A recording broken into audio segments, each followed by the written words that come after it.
Hey everybody, welcome to the live stream of me writing approaches for the F-sharp track.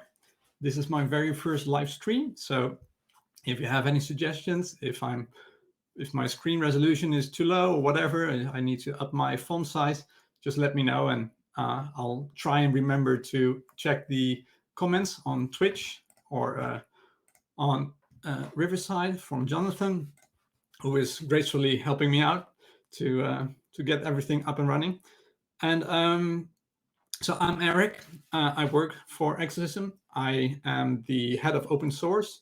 I am sort of tasked with doing everything we can do to integrate the open source contributions with the website, which is mostly reviewing test runners, reviewing tracks, doing CI or adding exercises, etc. So I'm like the middleman between everything that's being contributed by non-Exercism people, or at least non-employed Exercism people, so open source contributors and the website, and to have that working well. And in the process, I see a lot of languages, and I've also have some that I'm myself quite familiar with, which includes F#. And I'm a huge fan of the approaches feature that we have, and I think that I could maybe interest people to write these approaches too, if they see how easy it is to write them. And in this live stream, I'll try and get you to appreciate that writing an approach is not that hard, actually, and that it can actually be a lot of fun, that you can learn a ton from it too. It's almost like mentoring, but then writing out your mentoring thoughts, but in a somewhat very structured way. So hopefully that'll appeal to you. So let's see how we can get started. It's probably best that I start sharing my screen. So I'll share my Chrome window first and share this. And hopefully you can see this. Can you confirm, Jonathan? Yeah, that looks like it's about to be shared. Okay, I'm going to disable my camera now because you're probably not that interested in seeing me. It's more about the contents. So we have here an approaches page. It's in the docs. So if you go to exercism/docs, you get a lot of documentation. There is a tab called Building Exercism. Underneath that tab, there is a track icon. You can expand that, and then there's something called approaches, which is what we will be looking at today. And this document is more like a higher level overview of what approaches are and what is the type of content that you should be writing in approaches. So there's guidance like you should explore maybe idiomatic approaches or non-idiomatic ones, but those should be interesting enough to warrant writing an approach for. We have to get full code samples, links to resources, snippets, etc. So there's a lot of stuff here, a lot of guidance. But I think instead of having me read this out loud, it's just better if I just actually write the approaches, and then I can sort of go over them, over the individual details one by one. By the way, there might be a ring on the doorbell. There's like a package that will be delivered. I tried to get them to deliver it in a different time, but it was impossible. So I would be gone for like maybe 30 seconds or so. Nothing much happening. Okay, so we'll just ignore this for now, but it can be very useful, this document, if you're starting to write approaches. We also have documentation, which you can get by clicking on the practice exercise or concept exercises key. So this is the first thing about approaches. They usually make more sense for practice exercises than they do for concept exercises. The thing is with concept exercises that they're designed to have just one exemplar/idiomatic solution. So they are designed in a way that it doesn't really have that much in the way of using different approaches to solve them. Whereas with practice exercises, the entire opposite. Practice exercises are there to try out different things, to maybe go wild, to try out things that you haven't done before, maybe that you heard other people talk about. So approaches are ideally suited for practice exercises. And we're going to look at practice exercises in this live stream. So if you want to look at the documentation, we're going to search for approaches. And you see that there are several files. They are in a .approaches directory. There's an introduction, optional, a config.json, which is required. And then each individual approach must have 2 files, a snippet and a content. We'll go over them in a bit, but if you continue searching on the web page, you'll see that we have individual documentation on these files, which gives a bit more background, and it shows an example and blah. There's just a ton of stuff here. And this is all very important if you start writing your approaches. But do note that we have configlet. You might have seen it in your tracks, which does linting of your track. So configlet has also been adding support for linting approaches. So if you misname the directory, or you are forgetting stuff in the config.json of the approaches, you will get notified. So there will be a message and that you can use, and hopefully the message will be clear enough for you to work it out. And I think we would also even point to this page, so you would be able to just click on the link, and then you have the actual documentation right by your side. So we're not going to go over this again because we're going to do it ourselves. So let's talk about the ways in which you can decide which approaches to write. And basically, there are many different ways in which you can do so. So one of the ways in which you can do so is by starting from mentoring notes. A lot of tracks have mentoring notes for exercise. They can be found at Exercism website copy. And then there are tracks, and then there are exercises, etc. I'll make this a little bit bigger. So for example, for Bob, there's a mentoring.md file, and this has this specific solution as a canonical idiomatic solution. So you could be taking this and converting it to an approach. Another is that you could basically look at community solutions. So see if there are common approaches amongst the community solutions that you think are idiomatic. So it could be common and not idiomatic, and then it might be worth still writing an approach for, but then discussing why you could also do it differently. But I think the best thing to do is to focus on the idiomatic ones, because there's less reason for people to argue with, and it will be more valuable for people to know how they should be writing a solution in an idiomatic way. That's often when you are learning a track or you're improving your skills, what you want to know is, how do I write this as if I was a master of the language? Or maybe you are a master of the language and you want to share it, and then do write an approach. So I'm not going to take the website copy things. What I'm going to do is I have a repository of myself for all the solutions that I've submitted. And I think about all the things that I've seen. I don't explicitly go through the community solutions usually.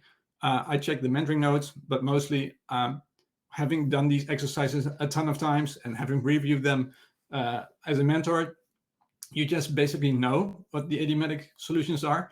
So I'm going to do it out of the top of my head, but we then have to decide which exercise are we going to write an approach for.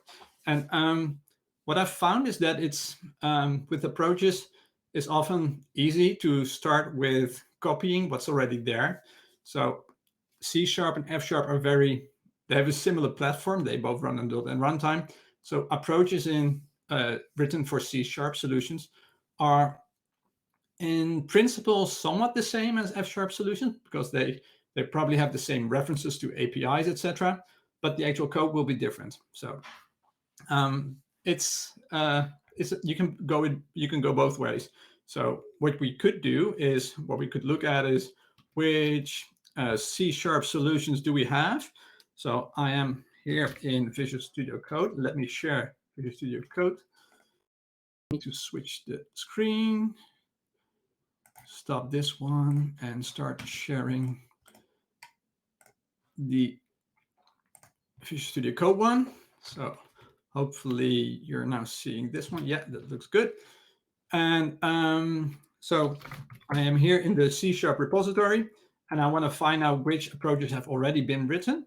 So I can do that with a little bit of find magic. I'm running on Windows, but via WSL. So I just have a Linux installation here. I'm saying name is .approaches, which is the directory name. And we'll just see, oh, there's a ton of stuff here. We could do some arg stuff just to get the directory names, but I see series, I see Bob. So I think an interesting one would be Bob. So I quite like Bob as an exercise. So let's see if we can somehow write approaches for Bob. So let's start out by, this is the F# repository. So I've opened it in VS Code already. I'm gonna go to the right directory because I have changed my directory, /F#. And then I'm gonna do git status. Okay, we're on main. Let's create a branch, Bob approaches. And let me remember to see if there are any questions on. No, there aren't any questions yet, so that's good. So we have a branch, Bob approaches. Yep. And then what do we have to do?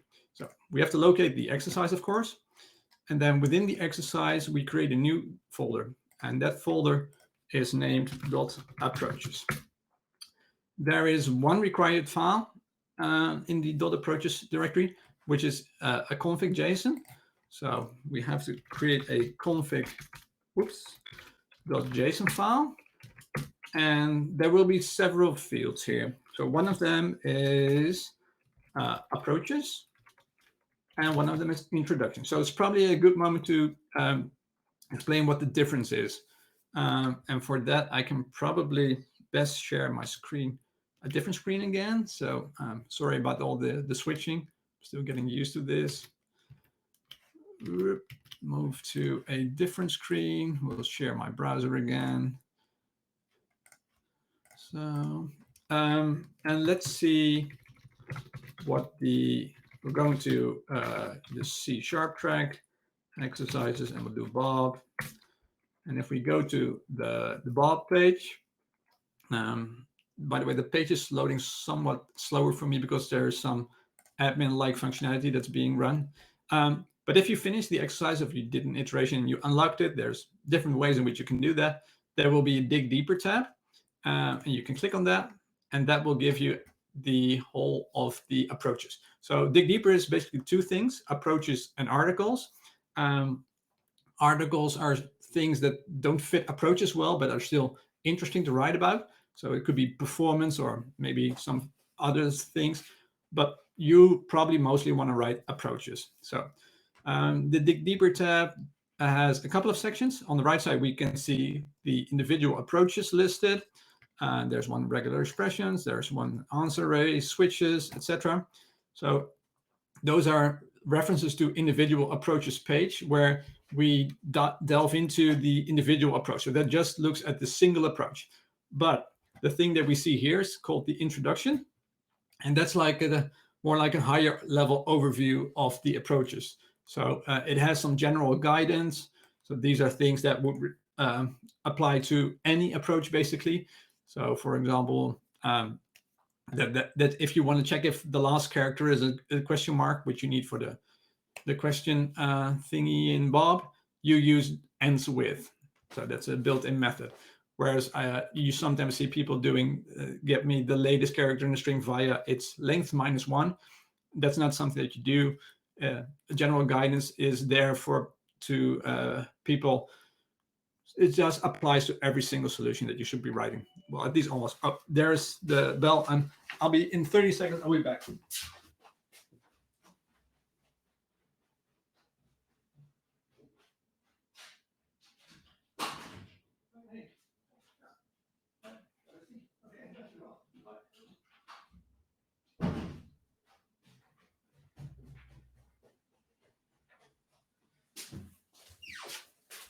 This is incredible, but it was actually a different thing than I was expected. So there will be 2 rings, I guess. So let's go back. We had general guidance, and then we list the individual approaches. We list the idiomatic approaches first. So these are approaches that a student could reasonably work on. One is using if statements, which you have here. One is using switch, blah, blah, blah. You could have other approaches too. And when is something an idiomatic one and when is something another approach? Well, basically you decide. So if you feel like this is something that if you would review the code, you might have questions about whether or not this was the easiest solution or the most clear solution, or maybe it uses language features that a lot of people won't be familiar with, you could consider it to be an other approach. And I would recommend just writing the idiomatic ones first because it's just, it has more value for the student. And then the introduction document usually finishes off with a section which approach to use. So there are all these different approaches, but what a student is interested in is, is selecting the best approach for that person. So if, for example, in F#, we'd have a functional version that does explicit recursion, or there's a different one that uses mutation even. How do I decide which one I should be using as a student? And oftentimes there are trade-offs.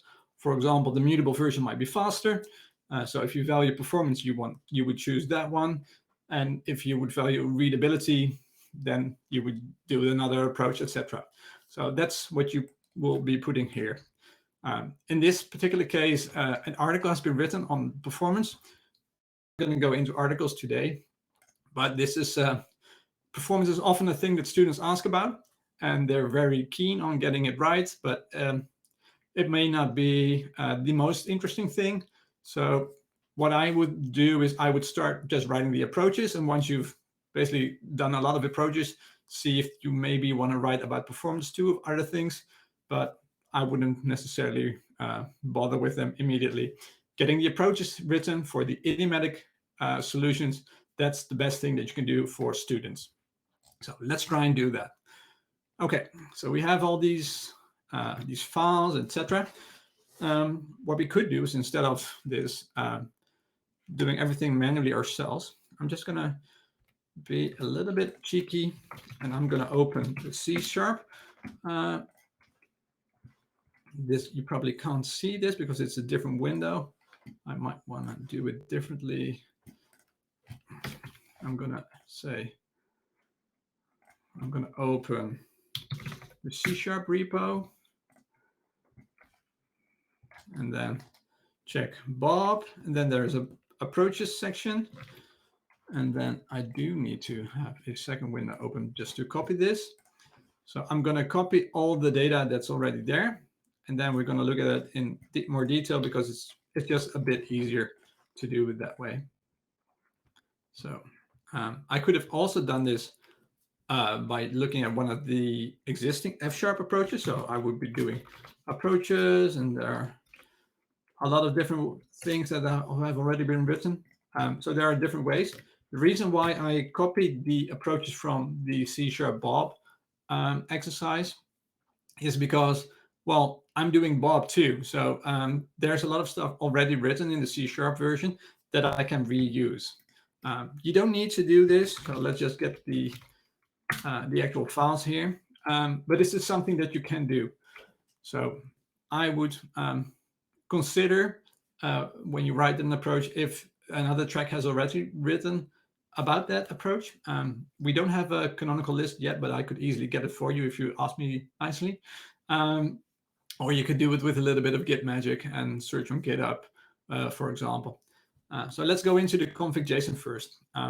Well, you see here the introduction configuration, and that's contains possibly two fields. You should have the authors field. If you have an introduction.md document, you must specify who wrote it. So this will be me in this case. I'm going to remove the reference to Bob. And then the second one is the individual approaches. And these are the describing. I have some copies here from Bob. I'm just going to do away with the answer array, and we'll just for now focus on the, we'll not do regular expression, we'll just do if, and we'll just use the if version first. So I'm going to remove all the others, and each approach has, as its most important information, is the UID and the slug. So the UID is unique, of course, and the way that you can generate it, you can go by, you can use UID gen, you can use UIDgenerated.net, I think, but I'm not even sure. We have it in the documentation somewhere. But what I personally like to do is to use configlet. So I have configured them on my path, and configlet can generate a UID for you. So we have a UID here. Then the slug is matching the directory here. It's very similar, the setup, to how you would work with config.json files and exercises. See if there's any questions. No. Okay, good. So this exercise, this approach is named if. So we must have a subdirectory called if, and the title can be anything we like. Use if statements is wrong already because we have if expressions in F#. And we're going to say, I am the author. So this is all we need to do to configure things. So when we will commit this, and in the end, when this merge, the website will read this file and it will extract all the information from this config file into the database.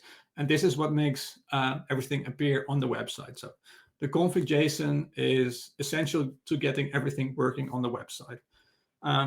So the introduction, let's see, I'm going to close the left bar for a minute. Blah, blah, blah, various idiomatic ways to solve Bob. This is one way that you can write it. Nowadays, I like to write it somewhat differently.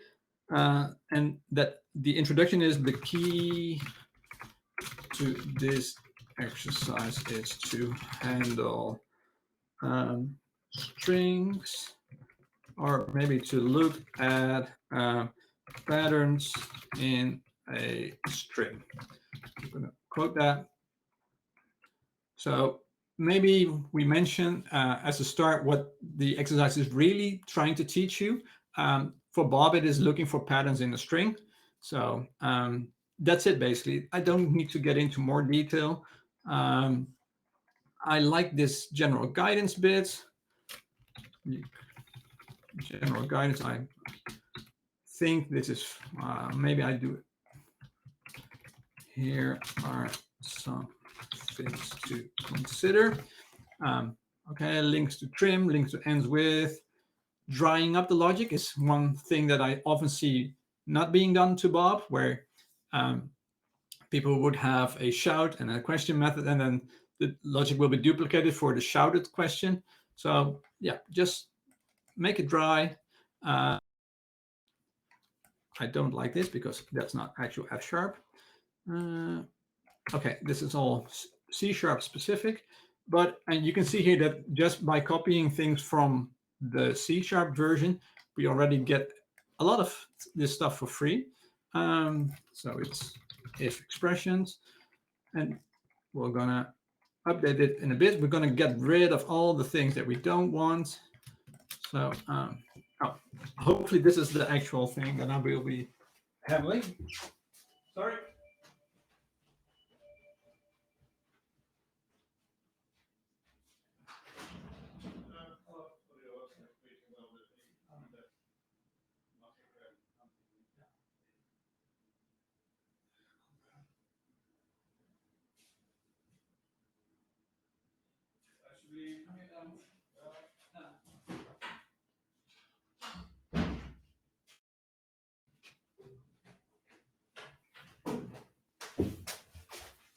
Okay, I'm back, and that should be the final ring, hopefully. I usually am not that popular, but sorry.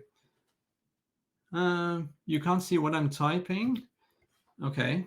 I see that there was a comment in the Twitch chat, so let me see if I can confirm that. I'll try and reshare.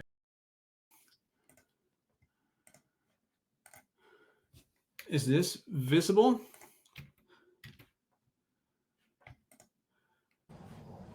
Can you? So yeah. Okay. Good. Much better. I don't know. Something went wrong apparently. So bad. Okay. We'll get rid of this. We'll make this a to-do. We'll not remove a lot of stuff here. Okay, get rid of this. This will be F#. And then switch, we want to use switch, I'm going to use dry. So, okay, so we end up with a lot of stuff. This is something to do. So that will be the actual approach. And at this point, we will be starting with the document itself, so the approach document. So there are two things. There's a snippet, can contain at most 8 lines, not 8 characters. That will be very brief code. So 8 lines. If you go over it, configure it will warn you about it. And then we have the actual content.md. So this is the meat of the approach. This is where we get to write everything related to the approach. I'm going to get rid of, I think, everything here. So because it will be very F# specific. So at this point, what I usually do is I open up my favorite editor, and then I explore the solution. So let's just do that. And I will be sharing a different screen again. I would wish that I could easily switch this, but it's fine for now. So my favorite editor is Writer. It's a paid editor, but it's something that I really enjoy. I've always, and it's actually a very good F# solution too. So we have Bob here. Move this one to the bit. So this is my solution to Bob. I'll add a type annotation here. You don't necessarily need to know about the F# syntax. We'll convert this to if statements. Then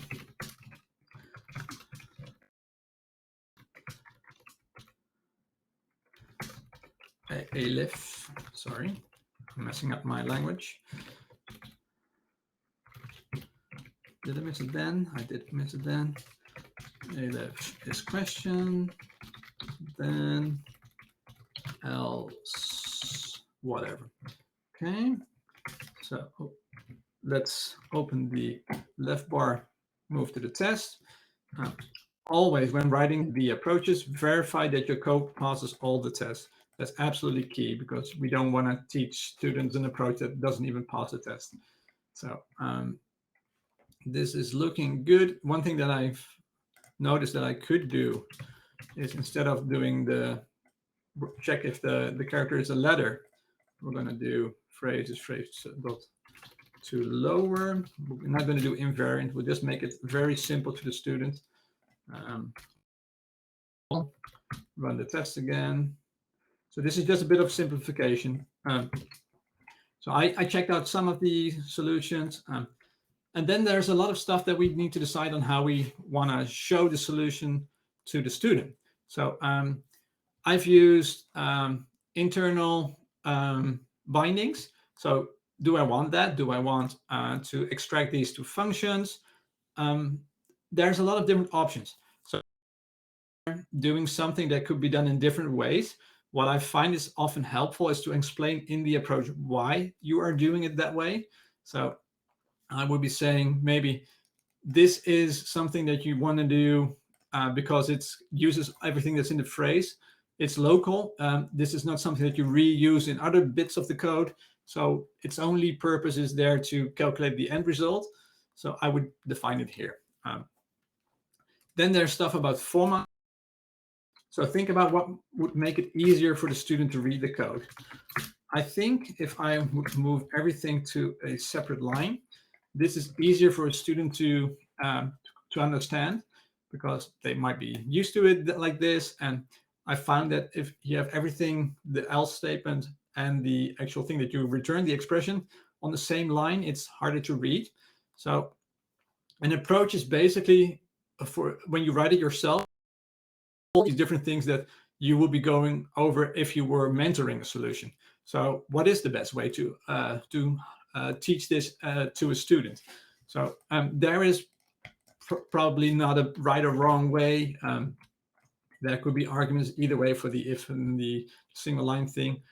We'll just have it this way. And that's one solution.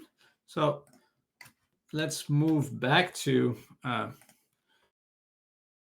other, share my VS Code bit. Okay, so we're gonna start out in the approach document, the content.md, with the entirety of the code. So this must always be the entire code. And the students should be able to copy paste this in their own solution, and it should work. This is not necessarily the case for the snippet because we only have 8 lines. So if we paste it in the snippet, we can make a selection. And for the selection of the snippet, we only want to select the lines that are that set this approach apart from the other approaches. So the way that you can think of this is, if you remember the Dig Deeper page, you would have these in the approaches on the right side, and in the introduction, you'd also showcase a bit of the code. And what you want is for the student to quickly get a feel for how the different approaches work and what they look like, so that they can decide which ones they like best. So what is the key to this approach is using the if statements. So I'm not sure if this is 8 lines. Let's just check. It's 10 actually. So this doesn't have to be full, the full code. So I could do this. I could remove this.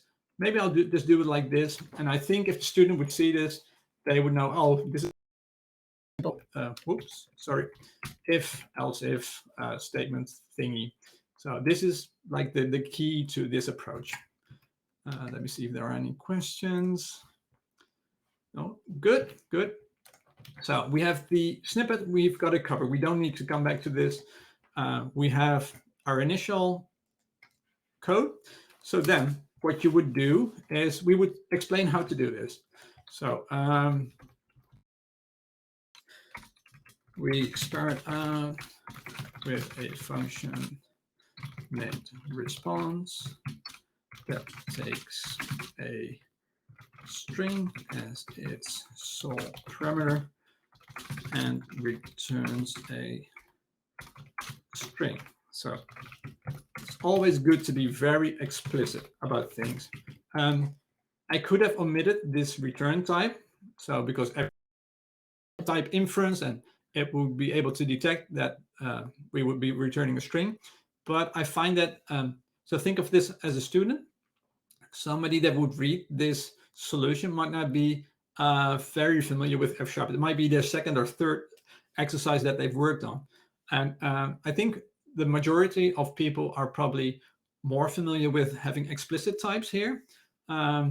If they come from a statically typed background, which for F#, many people would be doing this from a C# background because they know the .NET platform and they think, hey, maybe I'll try another .NET runtime language. And so this is another example where you have to put yourself into the mindset of a student and see what will be the best approach for the student.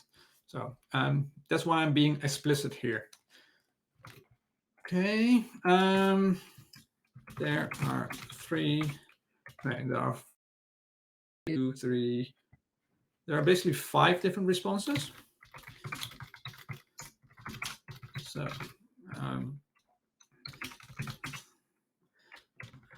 and there are 3 different types of phrases I name. I'm not sure about the naming yet, so we might want to, I don't know, is this a phrase, is this a sentence, whatever. So just also be very explicit about your naming. So consider to name things the best way that you can. Not saying that this is the best way you can. So what I think is very often very useful to do is to do a markdown table. So it's silence question yelling. And then we have a markdown. We could have a markdown table that explains when you give which response. So that will be an option. Another option will be not to do that and to just handle them one by one. I'm going to do it that way. So I'm going to remove this and let's start out with, let's say, silence. or maybe we're saying for silence. So just use regular markdown. If Bob gets an empty phrase, if the sorry about the typing, input is an empty string,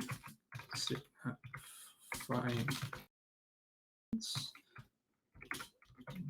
the response should be okay. And then we decide we explain how do we check this. So to check this, we can use the built-in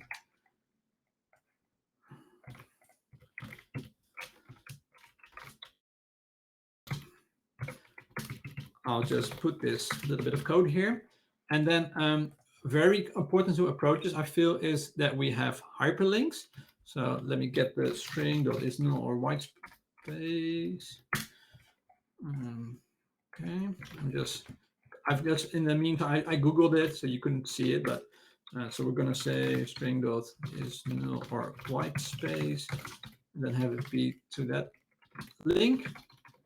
So in an approach, you want to add links to documentation as many times as you can, because for a student, that will be really helpful. Not only will it give them an explanation of the thing that you're actually using, but it will also point them to the location where these types of things can be found. So maybe they're new to F# and they don't know where the documentation is. So just having this link here will help them find the right place to find these things. So one of the choices I've made is I'm now doing system.string. So I could have used open system and then use string. So that's a consideration that I'm making. And if I'm thinking about it, it might be interesting to a student too, because they might be thinking about it. And this will be a perfect example of having an exercism node. So there is something called exercism/node. We have documentation on this. I think we call them admonitions. I'm not even sure if that is actually a word, but I think it is. So what it does, when you render this on the website, it will be in a nice separate block, and it will be visually distinct from the rest. And you can use this. I think we also have warning, and there's a third one, which I forgot.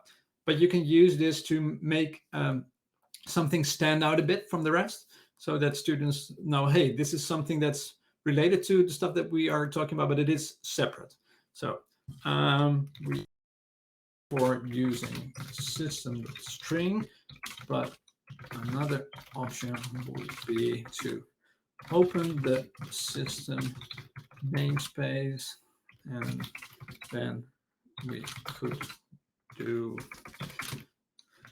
string. We could omit the system.prefix for the string that is null or call. And then we need to have markdown in markdown, and we have the code block within code block, and you can do that by having these do 4 backticks. We'll do F# and triple backticks. Only downside is we don't get syntax highlighting. Okay, copy this here, and we'll say open system. Okay. If you were to use multiple, let's say, functions from the system, maybe types, from the system namespace,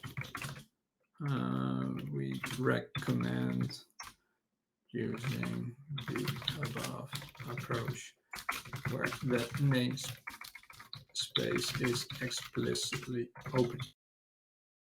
What a mentor might be saying, so parting some wisdom on the student, some things that you found would work well, and just these are the types of things that a student could really benefit from. So try and do these as much as you can.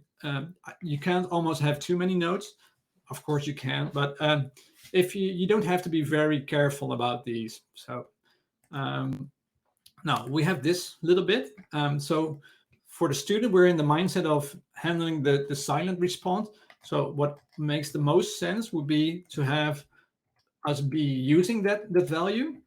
So let's continue with that. Now that we can determine whether a phrase is, did we say empty? Yeah, is empty. We can return the proper response using an if expression. So sharp code block, do this. Once again, the if expression, I'll quickly Google it. So I'll Google F sharp if expression. And I'm now making this to be very, I'm just finding the very first thing that comes up into Google. But you should actually look for the best resource. So it's not always the case that the canonical official documentation is the best explanation of the thing that you are explaining. So in this case, I'm just doing, I am using the Microsoft resource, but it's definitely not a requirement for you to point to the official documentation, but it should be probably be the first approach, because usually there's just so much content there that if students know that resource, they can find other stuff. Well, in this case, it's fine, but don't be afraid to link to different resources if they do a proper job of explaining things. So I personally like these little, it's not an actual content. I'd say it's more like, hey, we're still there. Great job that you're still with us. Let's move on to the next type of phrase. You don't need to do this. This is a personal style. We don't enforce any style. We just want you to have all the information in the approach. So I'm going to copy this bit. So next one is shout. So a shout we can determine by, oh, I'm calling it yell. Okay, I should be consistent. Let's copy this bit. We can detect a yell by using a strings to lower and to upper. Maybe I should explain first what a yell is.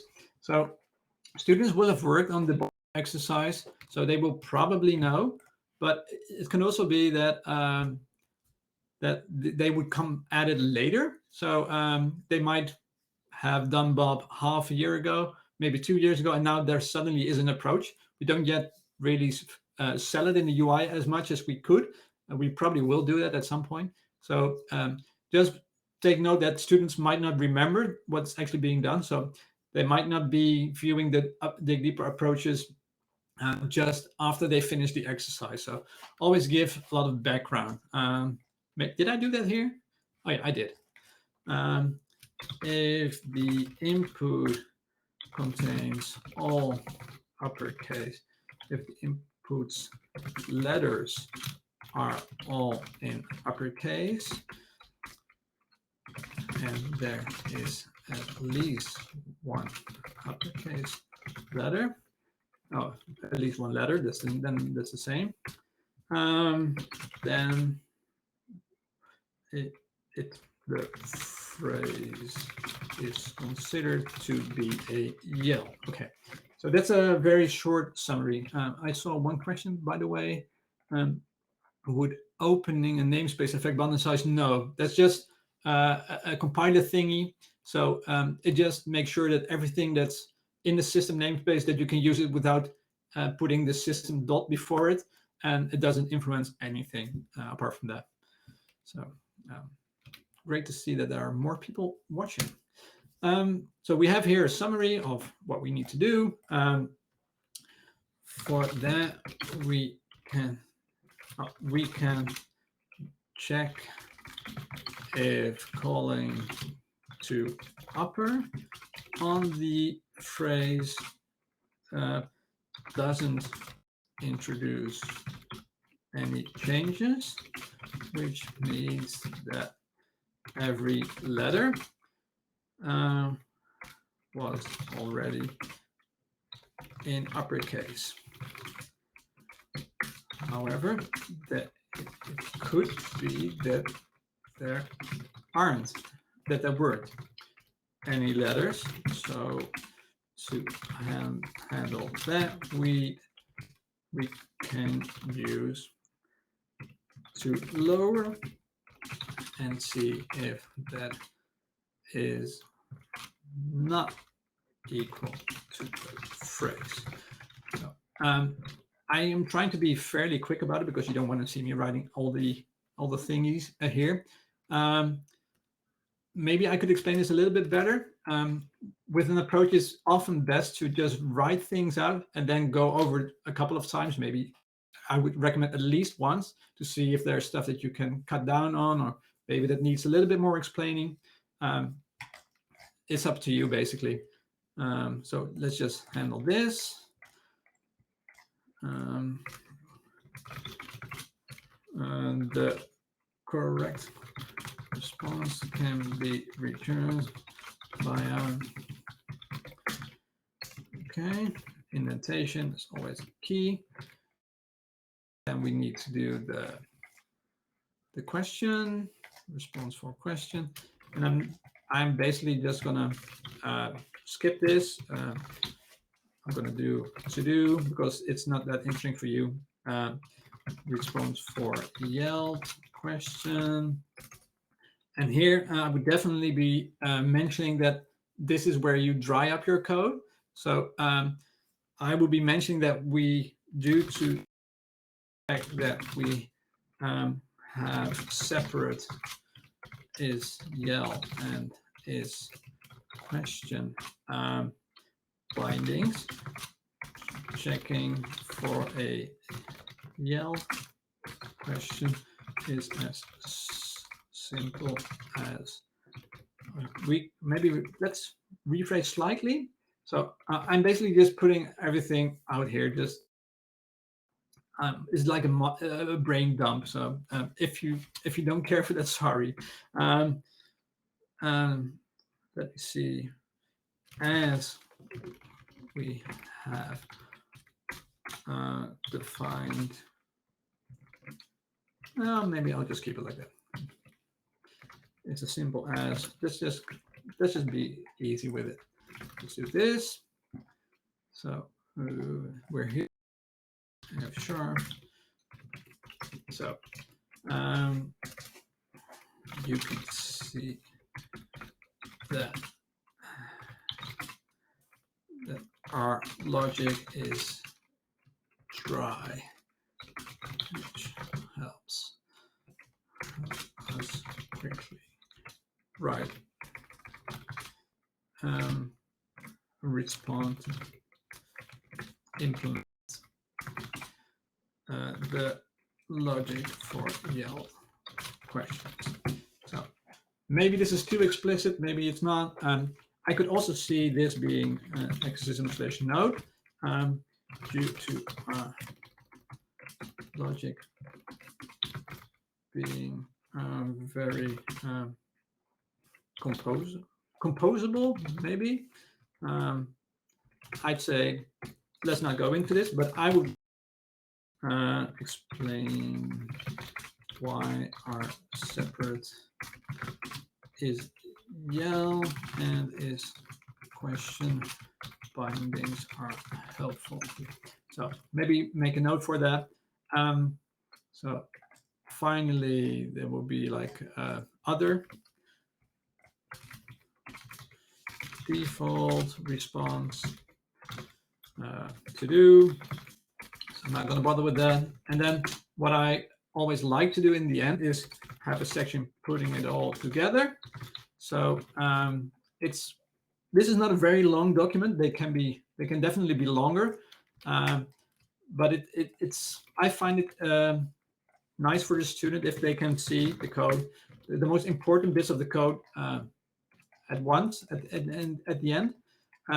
So you don't have to put all the code at the end, but what I try to do is putting it all together shows the function that is tested in the test suite. So Bob has just one function that is being tested, so that's response. We don't have any helper functions here, but if we would have helper functions, I would not show them here. I would just show how they're being called from the method that is being tested. So in this case, that's response. And with that, we now have a working version of our Bob implementation that is fairly straightforward. Maybe not mention that because fairly straightforward. Maybe it's not straightforward for a student. So always consider that a student might find this hard, and that's totally reasonable. The fact that you might be very comfortable writing this solution would be too. So phrasing is very important in the whole of Exercism, but especially so with approaches and when you do mentoring reviews. But we'll just say, we'll make it very matter-of-factly using if, using an if-else expression. So, okay. So this will be fine. We'd have the configuration. We a bit. Oh, this is awful to read. Just open the file. So we could commit this. We should probably do this, and then we can commit. Commit this. We don't have the introduction yet done. I find that fine. I usually do this in stages. So we'll just commit it, and we'll say add if expression. Oh, maybe do Bob add if expressions approach. So I should probably update the introduction, which is actually quite simple. So what we need to do is I'm going to take the code here. I'm going to paste it into this. And then I need to decide if this is too much for the student to quickly get a feel for, or if it's fine. I think this is like maybe 15 lines, 14 lines of code. Some of the larger exercises, you want to show just bits of the code, because otherwise it will be just like scrolling through a wall of text, wall of code. And then that wouldn't give a student an easy way to see the differences between the approaches, because there would just be so much. You might note that I have omitted the module definition. So there is a module Bob, which I also did omit from the putting it together, because that's not really the it's fine to omit code here. This is just there for the student to quickly get a feel for which approaches there are. And so you can tweak things. You can even omit bits of the code. So if you have helper functions, I would probably omit them unless they're very key to your solution, which we will see in a sec. But this is fine. Let's just update introduction. So always, if you have these, we start with approach colon and then the name. What you do is you link to the actual approach, of course. Never forget that. Probably good to this approach uses if edit else expressions to conditionally handle the different types of responses. I like to give these little one-liners of describing the approach, so that if students just skip through the code, then they could just read the single line, decide if it's for them, and then continue. So the second thing that I want to do is, even though I only have 5 minutes, so I might do it a bit, continue a little bit longer, because I really want to show you this. The second thing is to explore a second approach. So for that, I'm going to switch my screen again. Bear with me. Stop share. I'm going to return to Writer.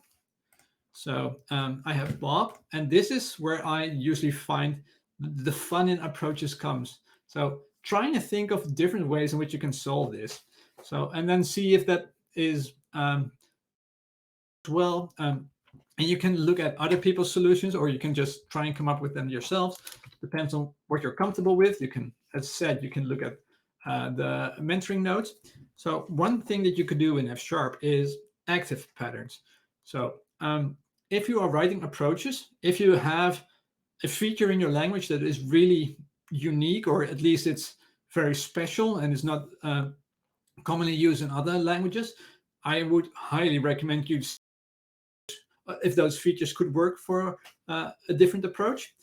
And in this case, I think active patterns fits that bill perfectly. It's, I think, almost unique to F#, and it's perfect for Bob. So I think let's just write them. So if you are not familiar with active patterns, just bear with me. It's basically a way in which we can extend pattern matching with our own types of patterns. So instead of having an is empty, what we're going to do is we're going to define this as an active pattern. We're calling this empty. And this is very odd syntax. So what this is saying, we have something that's called empty, and let's just comment this out a bit and just show you how we will be using it.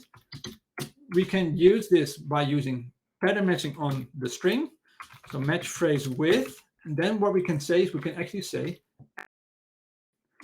then we're going to do things. So this is, we're plugging in our own logic inside of the branch in the match statement. So we have to satisfy this, and the empty, we have defined it with an underscore at the end. This means that it's a pattern that can either match or not match. So some patterns will always match, but in this case, a phrase can be empty or it cannot be. So we need to, it's actually quite simple. So we're going to say, of course, we have to take in the actual phrase as an argument. We're going to say if it is null or white space, then we're going to return some, else we're going to return none. If you're not familiar with the option type in F#, some is an indication that something went correctly, that we could compute a result, and none indicates no, this we couldn't compute this. And in the case of an active pattern, it's basically this is returned if that means the pattern matched. So then empty is true. Basically, you can see it as true. And then this logic will be executed. And if we reach the none thing, it will skip over the pattern and move to the next thing. So let's move it here. Okay. And now the compiler is complaining about incomplete pattern matching, which is fine. So I think this is a very unique way. And I'm just going to quickly convert these to active patterns too, just to show you what the end approach would be. Because in the end, we're about writing approaches. But the thing that I want to get across too is several things. So if you have unique features in your language that are cool to use, try and see if they make sense. Of course, they have to make sense. You can just shoehorn any cool feature in. But if they are, please try and use them and have fun while exploring them. I have tons of fun while doing these. So I'll have, in the meantime, I've defined the question, active pattern, just get the ordering right. So phrase string, if then some, about this, this thing, this is unit. So that's basically like an empty tuple. It's F# way of saying there is no data here. So we don't care about the data. And then we can change all this to pattern matching. So this becomes, if it's a yell and it's a question, then we do this. If it's a yell, then chill out. If it's a question, then sure. And else, which is covered by the underscore, it's like a wildcard. So this is the same thing. Let's try and rerun the tests. Always remember doing that. And all the tests are passing. Yay. That's very good. I'll answer the questions in a minute, but I have a second approach. So let's try and add that. I'm just going to copy bits of this to VS Code. Switch the screen again. Hide, stop, share, VS Code. Okay, we're now here. So I'm going to quickly put it there. So a new approach means a new directory. Let's give this a name. So I'd say this is active patterns. Let's just copy these two just for being very lazy. Copy this bit. And configurers will warn you if you don't remember this, but I can actually remember for once. Use active, I'll close the left side. Use active parents to retrieve the best phrase. Maybe I could rephrase that a bit. Don't forget config uid, get a unique uid. So we're going to put that here. So now we have our config is properly set up. Our introduction isn't yet. So this is the content. I thought this is the wrong document. So I'm going to copy this and think about the order here too. So most people in the Western world will read from top to bottom. And so if you, it's probably the most idiomatic approach I would probably put first, because it's the most likely that people will see it. So I would put this approach here, because I like this better than the if-else statements. But this is more idiomatic, though. So this is a real, well, it's a trade-off, basically. Do we want this everybody exposed to the active pattern or exposed to the if expression first? You can go back and forth. So let's go back again. Put it here, and then we can do this here. And we can show you that in this case, actually quite big. So I would probably either completely remove all these active patterns, or just use one, or maybe do this. There's a lot of different things that you can do. Maybe that last option is actually best. Let's see how big things become. Let's keep it on a separate line. Okay. Maybe this is fine. This is 45 to 60s, 15 lines. I think that's still fairly readable. But it could be that you just omit one if it becomes too big, and then you would have a better way of showing things.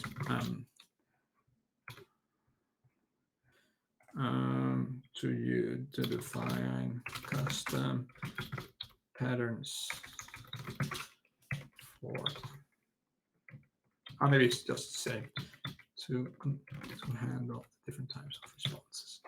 Okay, this should be active. Okay, I have to get all this right, but we'll just forget for now. But you get the gist, and I don't want to be writing this entirely, so I'll just do this active patterns plural, and then we start out with this, and then it would be somewhat similar to the previous logic, because we have this, only now we would be defining an active pattern here instead of this local binding. So once you have one approach, it's often the case that you can reuse a lot of it in the text in the other approaches, because, well, the logic to detect whether or not something is empty stays the same. So you can keep that bit of code. So I would always start out finishing one approach and then move on to the others, because you can just reuse a ton of information. So once I would be happy with this, I would do this. This is, of course, absolutely not ready to be merged, but I could create a PR, it will be reviewed, and then it will be on the website. I'll probably not do that because I have left this in a fairly, I'd say, questionable state. But it's absolutely fine to split this over PRs. Don't think you need to add all the approaches at once. It's totally fine to start out with one. You don't even have to have an introduction, or you could start out with the introduction just with general guidance. There is no, well, basically you can do whatever you like. So we don't say, hey, you have to have X amount of approaches. We're happy with just having one approach or just having an introduction. Do split these up. If you make them bigger, it takes long to be up and to be reviewed. So the sooner that you can get your PR, the sooner you will see your approach on the website. And you can always add new PRs later. So I would highly recommend you splitting this up in multiple PRs if you're up for it. If you want to do them all at once, fine too. Just make sure that nobody else is doing them. So I think we have most of the things covered. Let's see. You're not disappointed that we don't actually do the PR because I have to. It is quite a bit of code of markdown to write to explain, for example, what an active pattern is, and then we have to explain what a partial active pattern is. But there is something that you get after you've written a couple of approaches. So I think I actually used active patterns in another approach too. So let's see. No, that's the same one. Aha. So, okay. I just searched within the repo for active patterns, and I looked if one of the files was in an approaches document. So we have a approach that is for the yacht exercise that uses active patterns. So you can see here, it's somewhat similar, but the thing that we can have now is that we can maybe borrow bits and pieces. So this bit of code, I could definitely just borrow this and start out with maybe here. I think it should be capital P2. Okay, so that's also one thing to consider, that you could reuse things that you've already written. So you can also start with an approach that you've already written. I've copied one from C# too. You don't need to do that. Of course, you can't do that if you want to do an approach for an exercise that hasn't yet been written.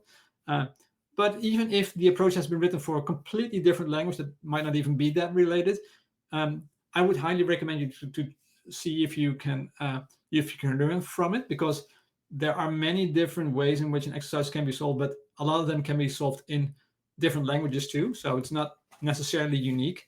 So there's a ton of stuff. And if you want to write approaches, we will not close approach PRs.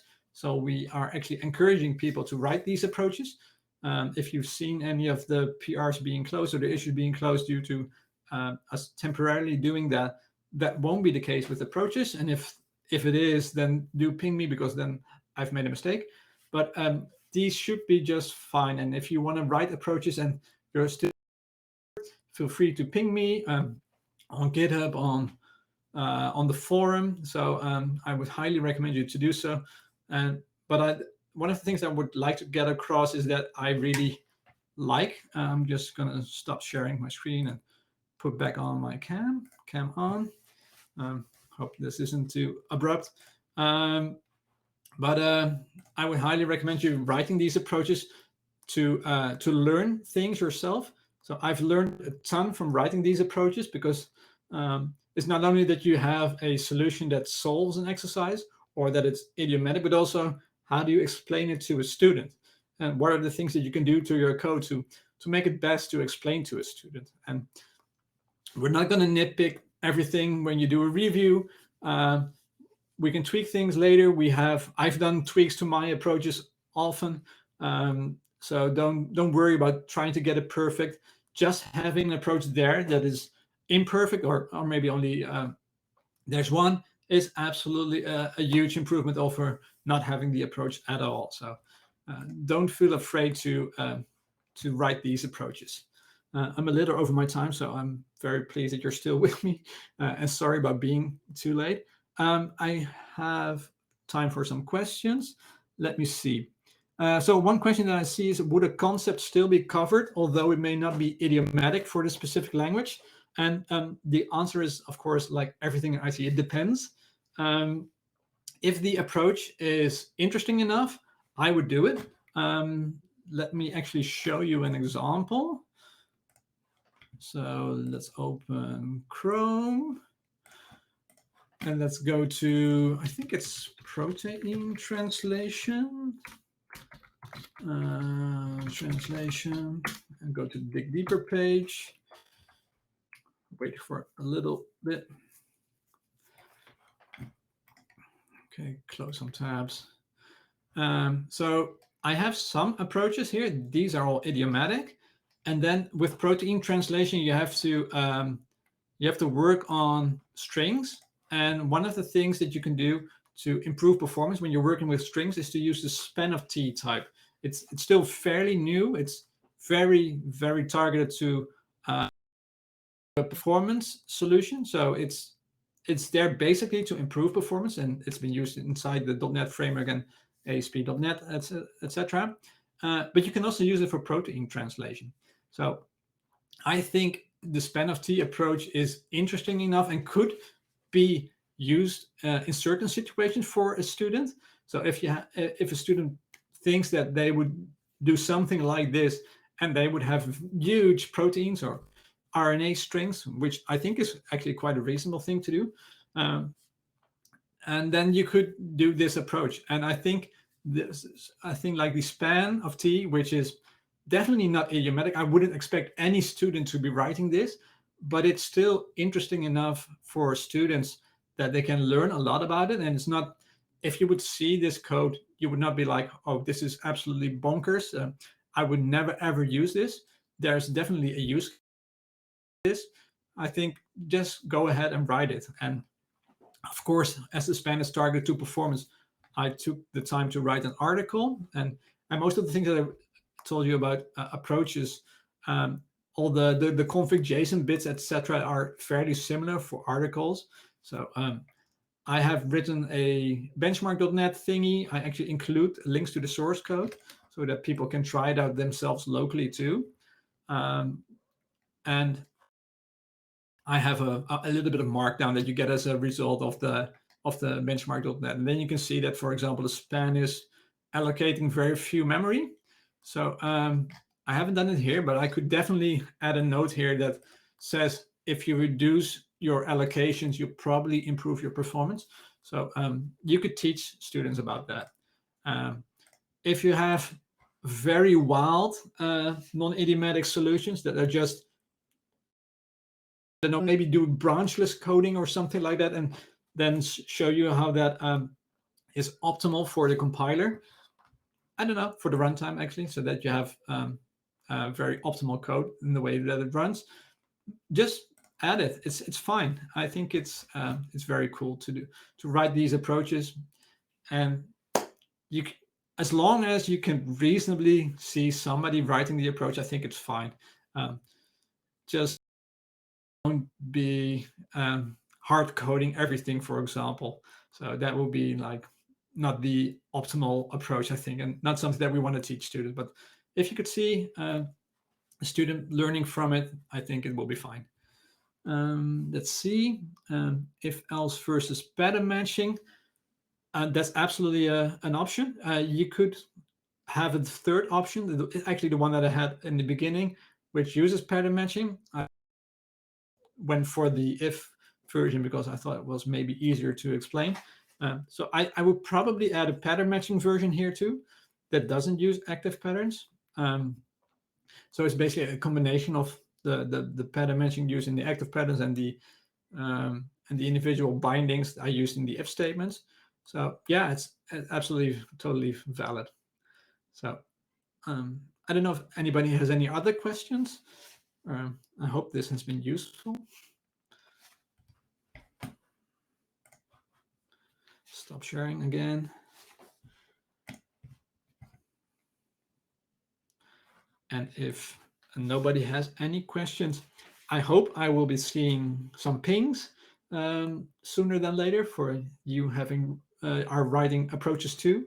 And if not, it's totally fine, of course. But we have approaches written. A lot of approaches have been written for C# and Scala, and some approaches have been written for other languages too. So we are quickly expanding our approaches, but there's still it's still only a small part of all the available exercises. So there's a ton of stuff that you could be doing, and if you'd like to get started with approaches, you could maybe try some of the writing approaches for some exercises. Maybe, I don't know, Leap or something like that. That doesn't have that many concepts, and there's already some Leap approaches that have been written for other languages, so you can reuse those. So I think if there aren't any questions, I think I'll leave it at that. I'll give you maybe half a minute or so to see if you have any questions, because there's a little bit of delay. So who knows? I'm gonna grab a bit of water.